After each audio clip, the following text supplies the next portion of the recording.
നമസ്കാരം. Alpha palliative care daily ന്യൂസിലേക്ക് സ്വാഗതം. പ്രധാന വാർത്തകൾ.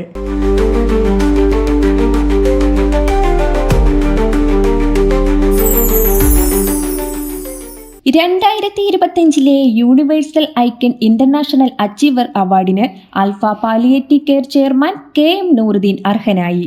സാമൂഹ്യ പ്രവർത്തന രംഗത്തെ നേട്ടങ്ങൾ പരിഗണിച്ച് Mahas foundation India, Genesis Ultima UAE, Hedge group UAE, all India NGO council എന്നിവ ഏർപ്പെടുത്തിയ അവാർഡ് ഫെബ്രുവരി 24 ദുബായ് പാർക്ക് റെജിസിൽ നടന്ന ചടങ്ങിൽ ചെയർമാന്റെ അസാന്നിധ്യത്തിൽ ആൽഫ ഓവർസീസ് കൗൺസിൽ ഭാരവാഹിയായ ചാക്കോ ഓലക്കാടൻ ഏറ്റുവാങ്ങി.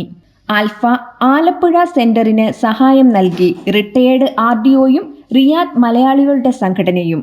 ആലപ്പുഴ പഴവീട് വെള്ളാട്ടി ലൈനിൽ വൈഷ്ണവത്തിൽ സന്തോഷ് കുമാറാണ് അദ്ദേഹത്തിന്റെ മാതാവ് സരളയെ പരിചരിച്ചതിന്റെ നന്ദി അറിയിച്ച് തുക കൈമാറിയത്. Alpha Alappuzha president Shaji Jamal, secretary Thomas George, treasurer Ramachandran, vice president Ancy Benjamin എന്നിവർ ചേർന്ന് തുക ഏറ്റുവാങ്ങി. സൗദി അറേബ്യയിലെ റിയാദിൽ പ്രവർത്തിക്കുന്ന ഈസ്റ്റ് വെനീസ് ആലപ്പുഴ എന്ന സംഘടന വർഷങ്ങളായി ആൽഫ ആലപ്പുഴ സെന്ററിന് പ്രതിമാസ സഹായം നൽകുന്നുണ്ട്. ആൽഫ കൊച്ചി സെന്ററിലേക്ക് V-Guard സ്പോൺസർ ചെയ്ത 4ാമത്തെ ഓക്സിജൻ കോൺസെൻട്രേറ്റർ ശ്വാസതടസ്സം അനുഭവിക്കുന്ന 7 വയസ്സുള്ള കുട്ടിയുടെ മാതാപിതാക്കൾക്ക് ഭാരവാഹികൾ കൈമാറി.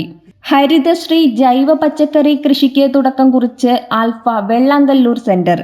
പ്രശസ്ത സീരിയൽ താരവും മറുമായം നായികയും ആയ ഗ്രീഷ്മ രാമചന്ദ്രൻ വിത്തും തൈകളും എബീന ജെയിംസിനും ഷമീറ ഷെരീഫിനും കൈമാറി ഉദ്ഘാടനം നിർവഹിച്ചു. 2025 ഹരിതശ്രീ സീസണിന് തുടക്കം കുറിച്ച് അടുക്കളത്തോട്ടം ജൈവ പച്ചക്കറി കൃഷിയും സാമ്പാർ ചലഞ്ചും നടത്താനാണ് ഉദ്ദേശിക്കുന്നത്. ആക്ടിംഗ് പ്രസിഡന്റ് ഷഫീർ കാരുമാത്ര അധ്യക്ഷത വഹിച്ച ചടങ്ങിൽ secretary Meharban, professor Varghese, Aziz TSK എന്നിവർ സംസാരിച്ചു. ഇതോടെ ഇന്നത്തെ വാർത്തകൾ അവസാനിച്ചു. ജയ് ഹിന്ദ്.